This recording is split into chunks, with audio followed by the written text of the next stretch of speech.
Hello everyone and welcome to the Hockey Hub. So today we're going to be taking an in-depth look at the offseason of the Vancouver Canucks. We're going to be doing this in the same style as the Toronto video, the Ottawa video, and any of the videos for the Canadian teams that I'm breaking this down for. So we're going to start with the draft, we're going to move on to any trades, and we're going to go into the free agency, the players they lost, and the players they re-signed.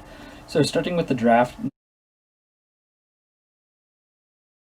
Now obviously Vancouver did not have a pick in the first or second round of the draft, so it's kind of hard to grade how they did on the draft. They did get Jaromir Jagr, who is a good pickup in the third round. He projects as a solid defender, so I do think they kind of got a steal in the third round, so good work by Benning to try and make the most of what they had, but there's not much to go off when it comes to the draft, so we're going to already move on from that. Now we're going to go into any trades that they've made, and obviously they made the Nate Schmidt trade, and I really like this trade for the Vancouver Canucks. Only giving up a third-round draft pick for Nate Schmidt, who is a true top-four defenseman, is a great trade for Jim Benning. Obviously, Vegas had to make that trade to move out cap space for Alex Pietrangelo, but for Vancouver, getting Nate Schmidt, the contract, he is pricey, but he is worth it. Like, he's a very effective defenseman and probably slots in next to Quinn Hughes. That should be a very good top pairing for the Vancouver Canucks.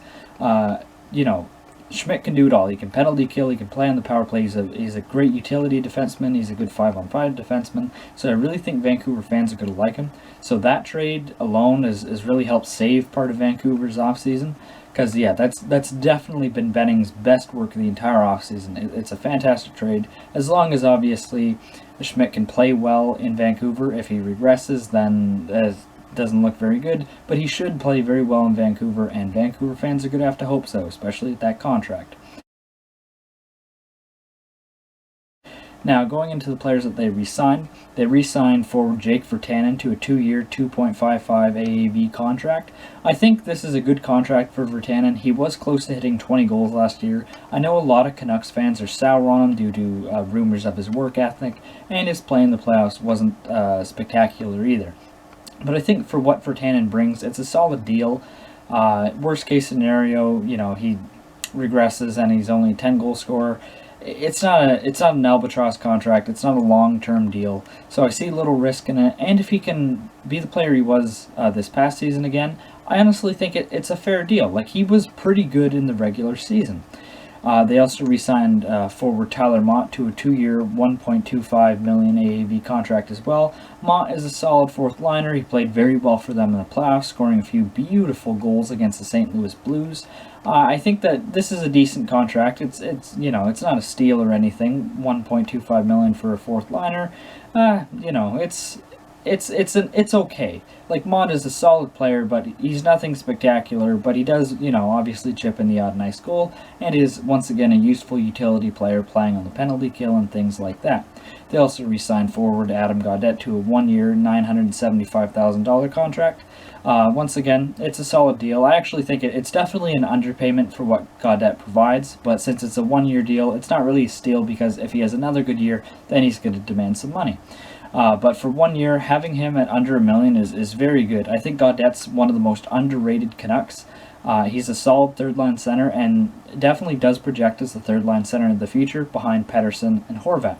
So I do like that signing for the Canucks. Now, before we get into the additions, we're going to talk about the subtractions, and there is a lot to talk about here. Now, the Canucks lost Oscar Fantenberg, they lost Josh Levo, they lost Louis Domingue, they lost Tyler Toffoli, they lost Chris Tanev, they lost Troy Stecher, and they lost Jacob Markstrom. So they lost a lot of pieces. Now, Fantenberg, he was a 6 or 7 defenseman. Domingue was the third-string goalie. Those aren't big losses, but then after that, we do get into notable subtractions.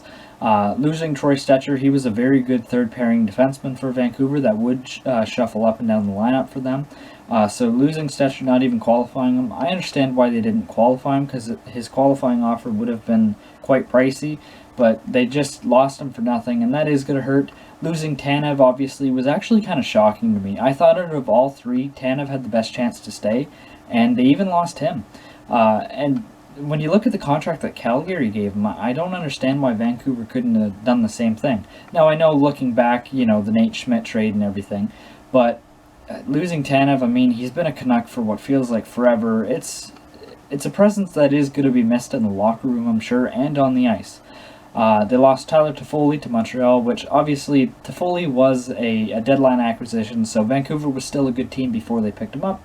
So I do think out of the big three free agents that they lost, Toffoli was the one they could afford to lose because they still played well without him. And obviously they even played decent in the playoffs without him as well, since he was dealing with injury. But, considering the package they gave up to get him, Tyler Madden and a second-round pick, it does sting a bit for Canucks fans.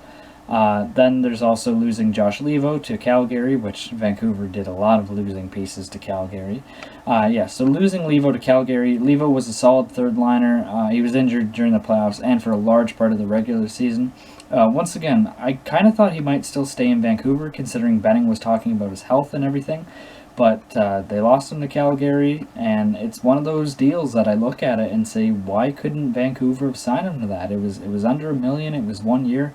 So I don't understand losing the player when you definitely could have, even if you had to give him an extra $100,000 to stay in Vancouver, you probably should have done it. I understand Vancouver's close to the cap. They're probably going to free up $3.5 million when Ferland goes on the long-term injured reserve. But so they lost Levo, and then to me the big one is losing Jacob Markstrom.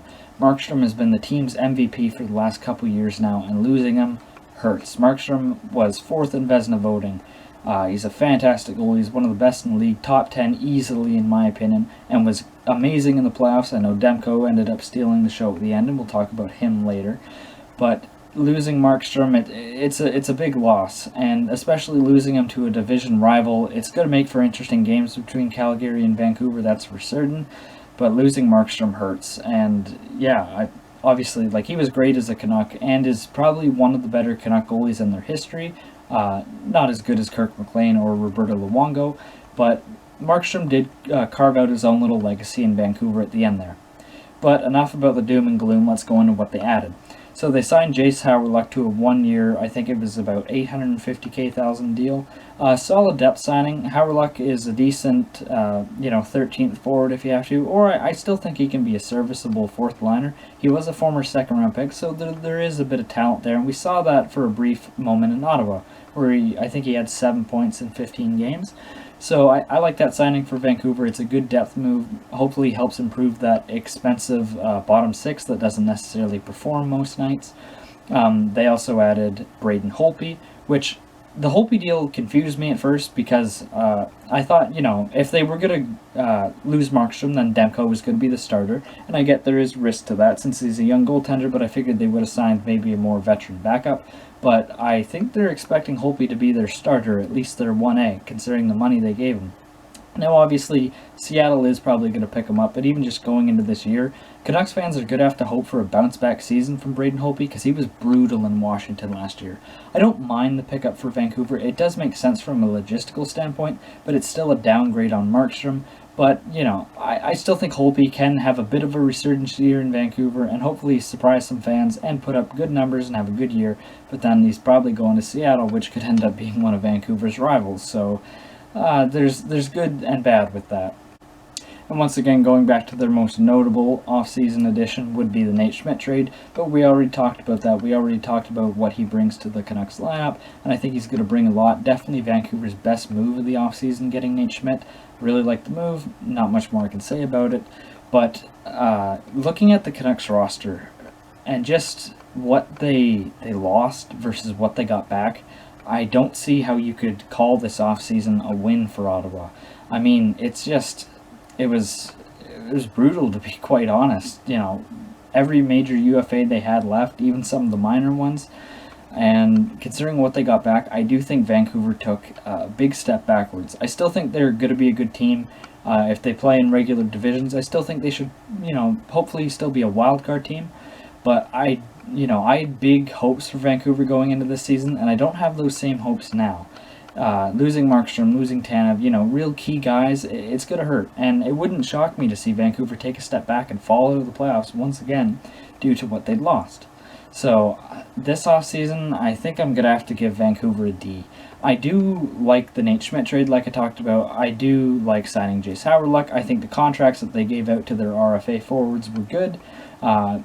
They did what they could with the draft, but just considering what they lost and for what and the prices that those guys signed, it felt like Vancouver could have afforded. Because it's not like, Markstrom got a massive, $8 million contract, something close to what Sergei Bobrovsky got. It's not like Tyler Toffoli got $6.5 million. So it feels like Vancouver could have, moved some money around and still managed to keep those guys, but they simply didn't. And I think their roster, at least on paper, has taken a step backwards as a result of that. So yeah, I'm going to give Vancouver a D, but this is the end of the video. I thank you guys for watching till the end, and please leave a like, comment, and subscribe. Thank you all for watching. Bye for now.